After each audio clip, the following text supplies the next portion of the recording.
JMG Live. Music Ready? Let's go. JMG Live Music Lounge with Jacquari Harris. Hear it first with your favorite music artists and celebs. Interviews and entertainment.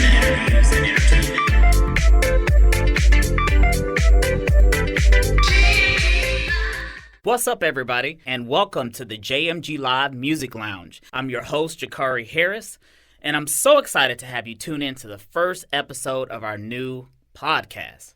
The JMG Live Music Lounge is where I'll be interviewing all types of local and mainstream music artists from the genres of dance music, EDM, R&B, hip-hop, and of course, pop music. So it's a little variety for everyone, and you never know which artist may show up in the music lounge. And just to tell you a little bit about me, I'm the publisher and music editor for JMG Magazine. JMG is an entertainment magazine that's based in Houston. And over the past several years, I've interviewed over 150 musicians, actors, athletes, all for the magazine. Some of my interviews include Mr. Kevin Hart, Kim Kardashian, Flo Rida, David Guetta and all of his many beats, Pharrell Williams, Tiesto, and just a lot of people. So after all those interviews and hundreds of articles written on music and entertainment, I said, you know what? It's time to take it to the airwaves.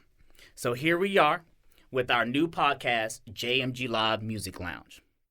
We have some great shows lined up in the weeks ahead, from Grammy Award winners to music icons to up-and-coming artists. So be sure to subscribe, tell your friends about us. You know you want to hear me and your favorite artists, and check us out every week. JMG Live Music Lounge.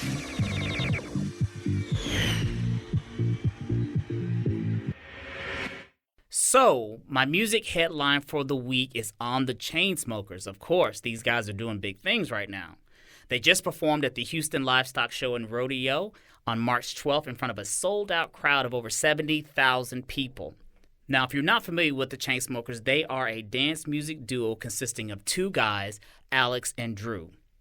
Currently, the guys are blowing up on Billboard. They have 3 songs in the top 10 of Billboard's Hot 100 chart, including Closer, Paris, and their new song, Something Just Like This, featuring Coldplay.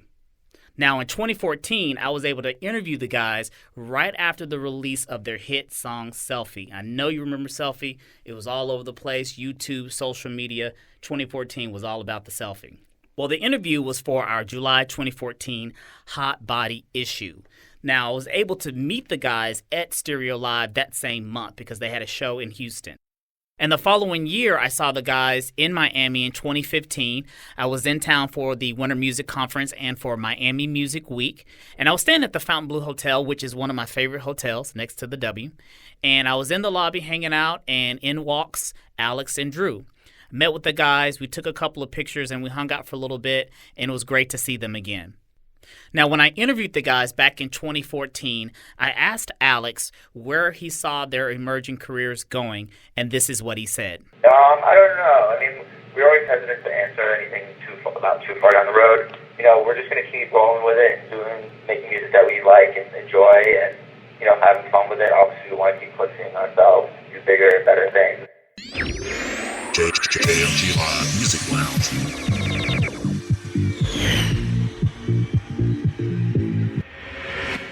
This podcast is supported by Aura Nightclub. Aura presents hip-hop superstar DMX with a live performance on Sunday, March 26th for Aura Dynamic Sundays. You don't want to miss this epic show. For bottle service or reservations, call 713-965-4275 or visit aurahtx.com. JMG Live. Music Lounge. Okay, it's showtime. So we have our interview for this week's episode of the JMG Live Music Lounge featuring the Grammy Award-winning female DJ and producing duo Nervo. Now, the girls won their Grammy for writing David Guetta's hit single When Love Takes Over featuring Kelly Rowland in 2009. Now, we all remember When Love Takes Over. Kelly looked so beautiful in the video. It was all over radio, and it was all about that love. The girls have written hit singles for other artists, including Kesha and the Pussycat Dolls. But I first heard of Nervo back in 2011 when they were the opening act for Britney Spears' Femme Fatale tour. It was that same year that I interviewed them for the July 2011 issue of JMG. It was that same issue where we had Mr. 305, Pitbull, on the cover. Now, fast forward a few years, the girls are headlining their own shows, playing big-name festivals like Tomorrowland, and they just released their latest single, In Your Arms. Now, when I first heard the song, I like the beat, I like the melody. When you see the music video, they even have some, nice choreography. I always like to see a little dancing because I love to dance. And the entire project seemed just really great, even the cover artwork. So I wanted to talk to the girls again just to catch up and to see how they've been doing. So we set up the interview. Liv was in Melbourne, Australia, and Mim was in London. So we had this three-way international call happening, which was pretty fun. So the first question that I asked was about, how they've grown as artists from 2011 to now. And this is what the girls had to say. Wow, that feels like a lifetime ago. I feel like we've grown a lot. We've learned so much. We've been around the world 45,000 times since then. And, I think as musically we've evolved and we're still evolving. What we've learned, just after time was that what we like at one moment, we might not like in 6 months or a year's time. And I think 2016 was an interesting year for us because we knew we wanted to make music again that was a little different to what Nervo was in 2015 and 2014. And, it's always a little bit of a risk, especially when you build some fans or have a network, then you're sometimes a bit worried about releasing music that's very different. But, we've learned now just to do it. So we've got a record out now that's quite different and people seem to be responding to it well, and we were quite nervous about releasing it. But, it's great that it's different. And I think in the beginning, definitely in the Britney Spears days, when we were opening for her, we were more concerned about what we should release instead of what we wanted to release, what felt right. And I think the reason why as well, because, we love a lot of music and we're like, I don't know, we're just not one main artist. We write and produce for other people. That's how we came about in this industry. And we also, as artists, love a lot of different flavors. So I think our music is always going to evolve. And there's two of us, And that's the good thing about being an artist, a growing artist, is that you get to play with different things, different sounds, work with different people, and just kind of evolve over time. Oh, we really do. And I swear, it's also our job, we're always traveling and listening to different flavors, music flavors around the world. Even like you listen to the radio in the UK and it's different to the radio in Australia, which is different to the radio in America. And that really influences you. Yeah. So we are just constantly evolving and we love it that way. Whereas I think when you sign to a record label at the beginning, they really try and kind of tell you what you should be. But we just kind of want to feel it out and go where our gut tells us. And that's great, And Mim, this is for you. So your new single, In Your Arms, is out now on Big Beat Records. Was Correct. the song written because there's someone in particular that you or Liv want to be with? Or is it a general song for lovers who miss each other and want to be together? No, look, we always draw inspiration from real feelings. So yeah, there's definitely some boys behind that song.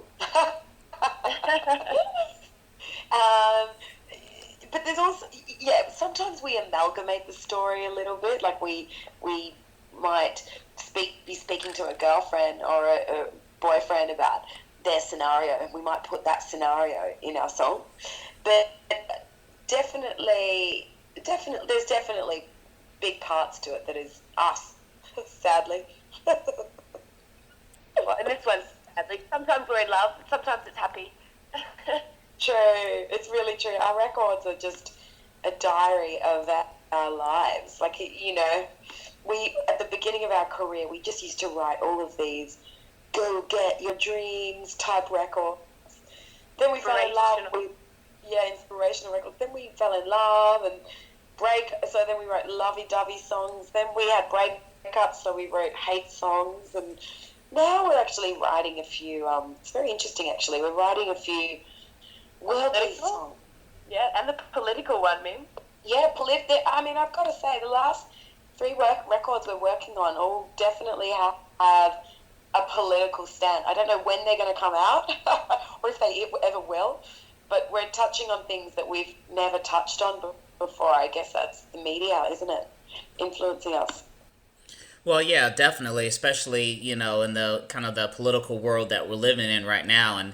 And you know, life experiences is what makes great music sometimes.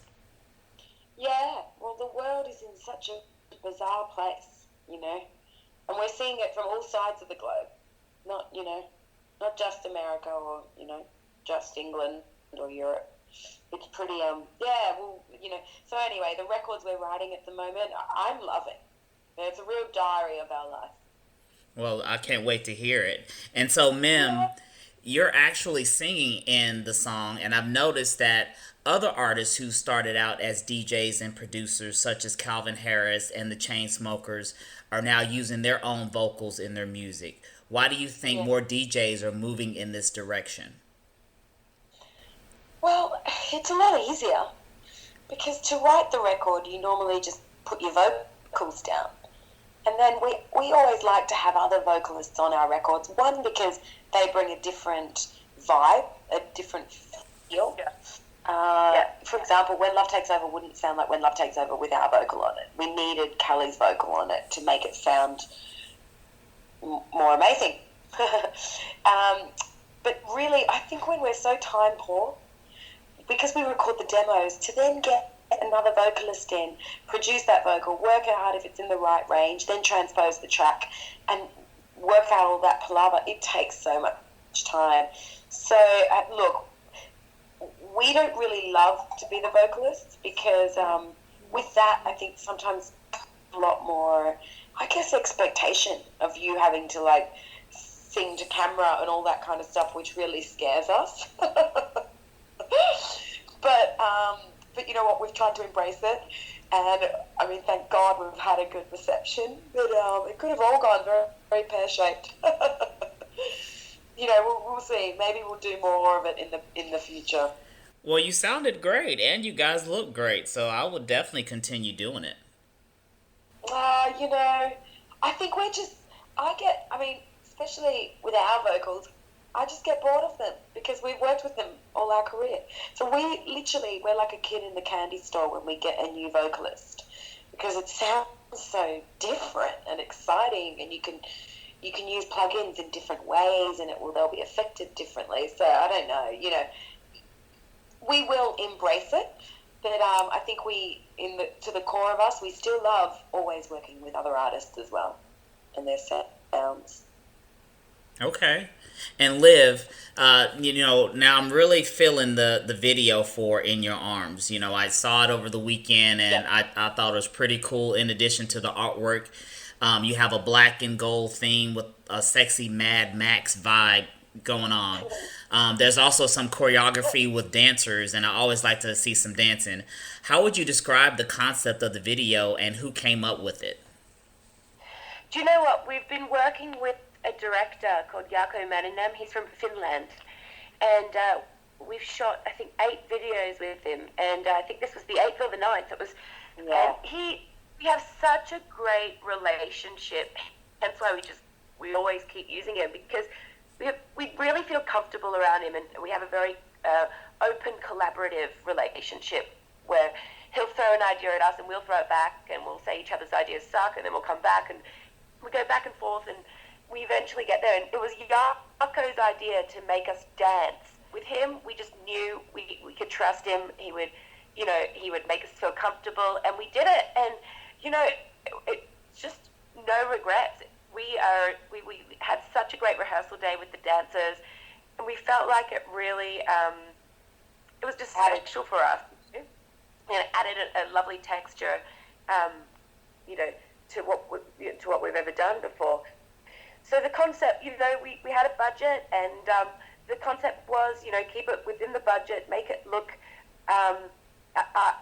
arty and interesting with the dancers, and we shot it all in. We only had a 6-hour period to do it in, so we shot it all in the studio in LA. So the real creative part behind it obviously was the dancing, but for us was the fashion side of things. We wanted to wear interesting clothes that we don't wear on stage, and again, that was the Yako put us in touch with this stylist that we worked with, and we went to their showroom and we picked it all out a few days earlier. And so it's just like building blocks making videos. It's like there's so many moving parts, and it's nice to do because we tour our whole lives and then we make music, so the music video is something different for our days. Definitely. Well, the finished product is so great, though. I mean, you get to, you were working for 6 hours, trying to put it all together, but then, once you're all done, you get to release it to the world, and boom, there it is. Yeah, I know. It's so nice that music videos, they bring on, they take on a whole different life of their own, and they add so much to the record, I think, if they're done well. So we loved the final result, and it was fun. It was fun working with the dancers. It was fun rehearsing and learning something new, and putting ourselves out there, I guess. So which one of you is the better dancer? Definitely Liv. I would say definitely Mim. No, Definitely. No. It's 100,000% Liv, without a fail, without a doubt. Let's agree to disagree. Well, it looked pretty equal to me. Y'all both killed it in the video. Y'all both did a good job. Oh, you're sweet. You're sweet. Thank you, but maybe it's Yako's editing. So, Mim, it's March now, which means a lot of people in the dance music world are heading to Miami for Winter Music Conference or Miami Music Week, or just to party. I know you have a couple of shows lined up at Mint, Wall, and Hyde Beach SLS. Why do you think Miami in March every year is so important to the dance music community? It just is important. It's important for a few reasons. One, because everyone's had the winter off, and they really have had time to be back in the studio and unleash what they're thinking for the summer, which is the big time where you really play the most shows, so you promote the most. You promote your records to the most people, because you're playing them out. So it's a real kind of taste-maker time of the year, which is super exciting. Another one is it used to be more industry-based. Now it's also people-based. There's more fans there, but it still definitely has an industry vibe. Like, you'll get so many record labels and publishing companies and management companies and artists that and press, that come to WMC for this week. So that's always exciting. It only happens, I think, about 3 or 4 times a year. Ibiza for IMS, ADE in Amsterdam, WMC in Miami. Really, that's about it. They're our big music conferences. So it's a good time to also meet all your friends in 1 week. And you know what? It's the start of the sunshine. Everyone's been freezing cold, so it's a good time to just celebrate everyone getting out of the lab again. Yeah. And you get to play on the beach. Yeah, we do. Like, honestly, we've been, like, Liv was in London with me last week, but we have been stuck in the lab in the studio for literally 4 weeks, non-stop. So it's going to be so nice to just play again. Yeah. Feel something. I did an 11-hour day at the studio yesterday. Oh, yeah. You probably the same. Well, you're probably going to do the same today in London. So we're just doing so much music right now. Yeah, we're on a serious 24-hour, well, I would say 20-hour music making benders.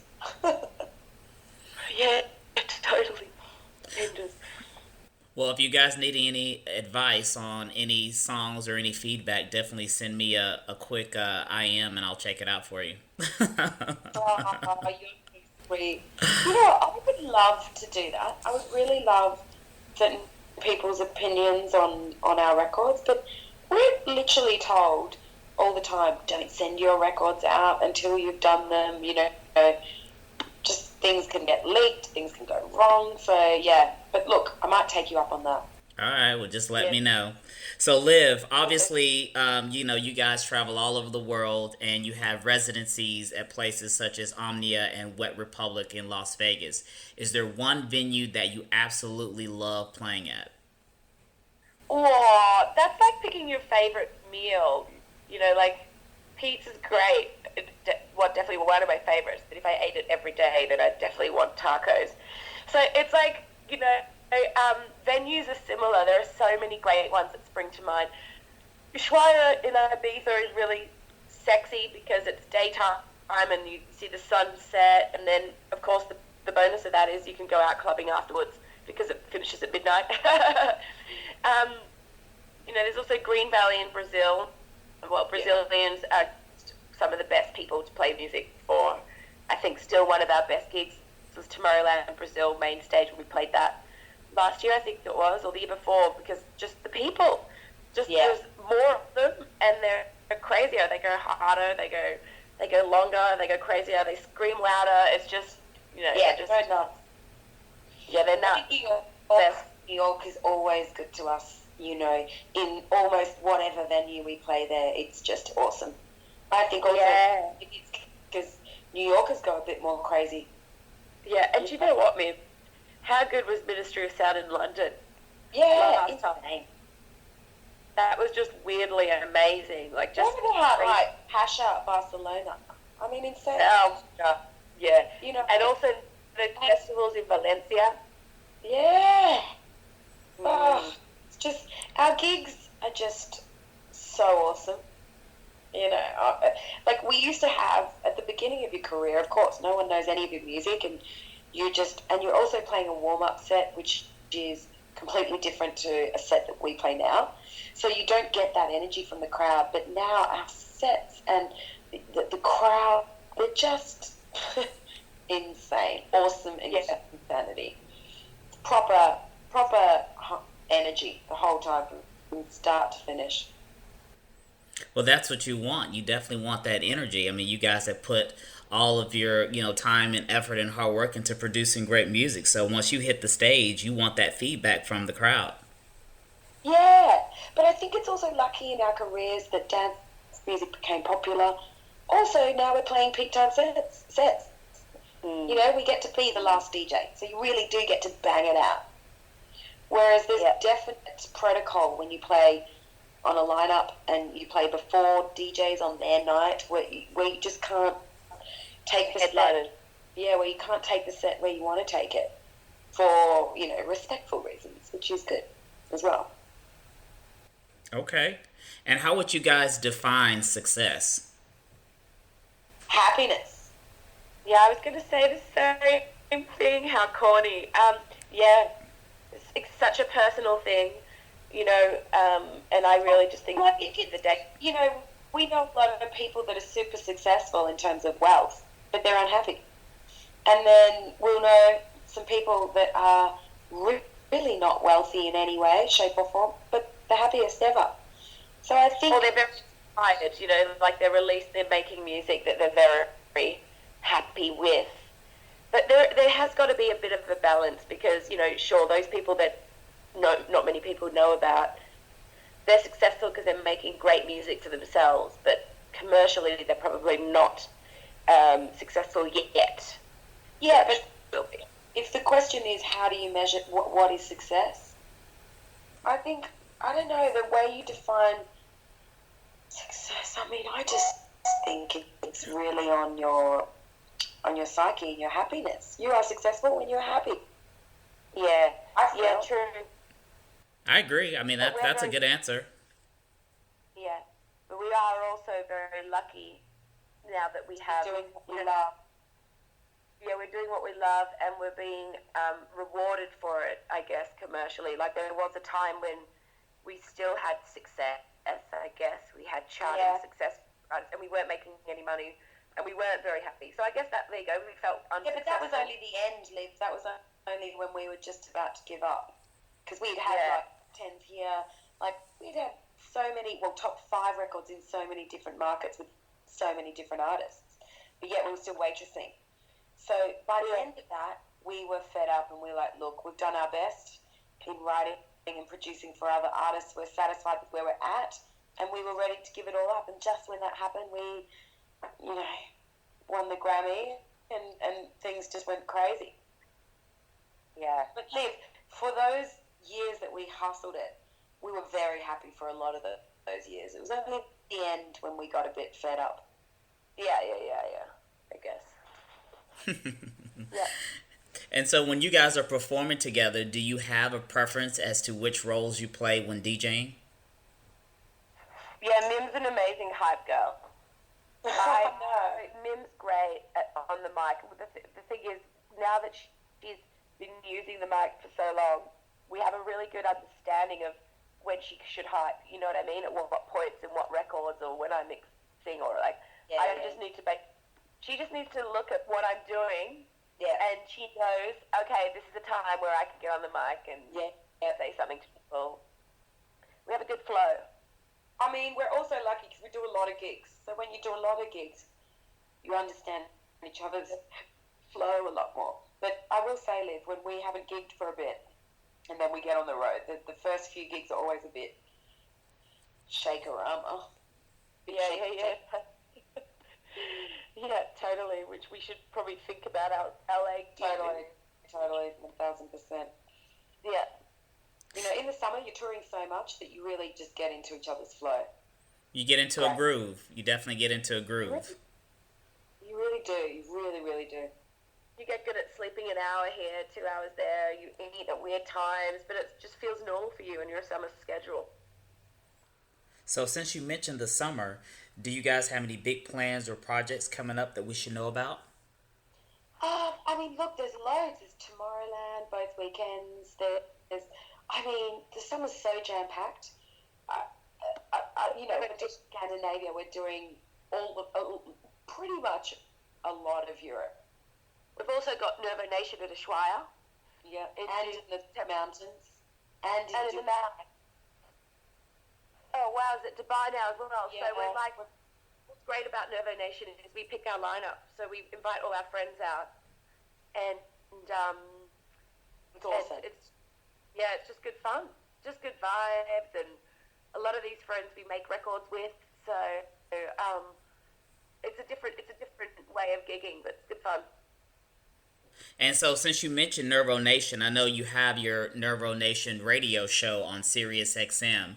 How do you decide which music you'll play each month for each show? Oh, we listen to so many records. It's literally like we go through hours of promos. Constantly. Yeah, like today I did 2.5 hours of listening. Well, and when you listen, of course, you kind of go through, you sift through your favourites. But I downloaded a lot of new records today. So it's just, it's a great way because you can really, our show, we like to play a range of music. So it's not all big room. It's not all what we're going to play in our sets. And we also playlist a lot of stuff. So we'll put things, if we have to do a house set, for example, we're doing a house set in Miami.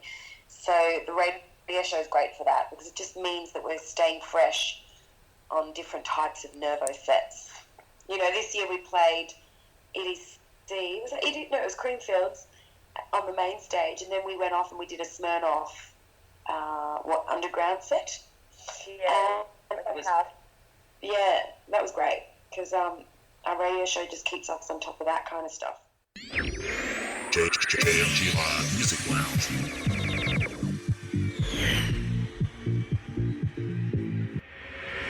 This podcast is supported by Jolie Promotions. Need models for an upcoming event? Jolie Promotions is an all-female promotions company that can represent your business or special event with brand ambassadors and promotional models. For more information, visit joliepromotions.com. JMG Live. Music Lounge. Thank you for tuning in to the first episode of the JMG Live Music Lounge podcast. I hope you've enjoyed our first show. In next week's episode, we have a special interview with Dimitri Vegas and Like Mike. So we'll see you here every Friday at 4 p.m. You can also follow me, Jacquari Harris, on Instagram and Twitter. I'll see you next week. Visit jmgmags.com to download the latest episodes of the JMG Live Music Lounge podcast. This portion of the show is sponsored by Avant Media Institute.